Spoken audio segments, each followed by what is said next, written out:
Bonjour et bienvenue sur l'EMC Web TV pour cette nouvelle édition de la vidéo news du tourisme international. Tourisme d'aventure. Le Pérou supprime les taxes d'entrée. En matière de tourisme d'aventure, le Pérou a décidé de mettre en place des facilités douanières pour les visiteurs qui souhaitent entrer sur le territoire avec leur propre équipement sportif. Cette loi permet d'alléger les démarches administratives. Le Pérou, destination en plein essor du continent sud-américain, offre une large variété d'activités et de découvertes dans les domaines aussi variés que l'archéologie, la culture, la gastronomie et les grands espaces avec notamment les réserves naturelles. Désormais, les touristes sont exemptés de taxes et peuvent pénétrer sur le territoire péruvien pour une durée temporaire de 12 mois maximum. Ceux derniers n'auront qu'à remplir le formulaire de déclaration d'admission et de sortie temporaire et de le présenter à leur arrivée dès le passage aux douanes. Tourisme spatial. Virgin Galactic a présenté lundi dans le désert californien sa navette qui doit envoyer en orbite des touristes spatiaux. Richard Branson, le patron de Virgin Galactic, a présenté lundi Spaceship Two, sa navette spatiale qui peut embarquer 2 pilotes et 6 passagers. La société assure avoir déjà reçu 40 millions de dollars d'avance de la part de 300 touristes décidés à tenter l'aventure. Les premiers essais sont prévus pour 2010 et les premiers vols commerciaux entre 2011 et 2012. Aux États-Unis, on peut déjà réserver un vol au prix de 200 000 dollars dans les 50 agences de voyage référencées. On peut également réserver en ligne. Le vol dure 2h30, décollage et atterrissage compris.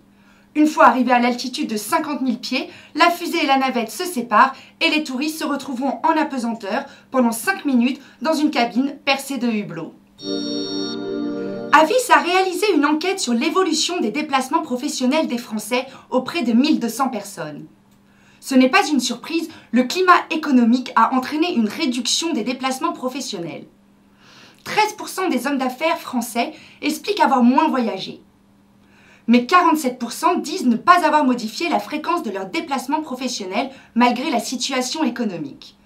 42% des sondés avouent en revanche avoir changé de comportement, mais pensent qu'ils reprendront leurs habitudes dès la reprise de l'activité. En attendant, la récession a conduit les hommes d'affaires à réorganiser leurs déplacements. 78% d'entre eux affirment assister à plusieurs rendez-vous en une journée afin de rentabiliser leur voyage. Best in Travel, les meilleures tendances destinations et voyages à faire pour l'année 2010. Pour la deuxième année consécutive, les éditions Lonely Planet publient leur Best in Travel, une brique de plus de 200 pages où se recensaient les destinations montantes, les dernières tendances du monde du voyage et quelques-uns des plus trépidants périples à réaliser au cours de l'année qui approche. Comme endroit suggéré, on compte par exemple la Nouvelle-Zélande pour ses décors naturels spectaculaires et le Suriname, de plus en plus couru par les écotouristes. L'ouvrage dresse également plusieurs listes, dont celle des destinations qui offrent le meilleur rapport qualité-prix. En plus de fournir un planificateur de voyage qui permet de choisir sa destination en fonction du climat ou des événements annuels d'un pays donné.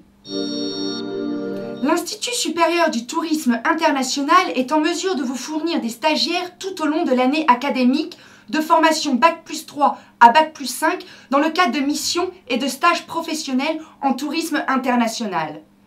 Production, marketing et vente dans l'événementiel et le MICE ou dans le secteur des loisirs et des services.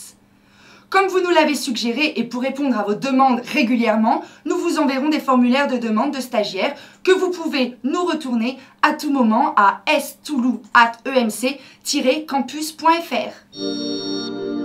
Merci de nous avoir suivis sur EMC Web TV et à la semaine prochaine pour plus de news.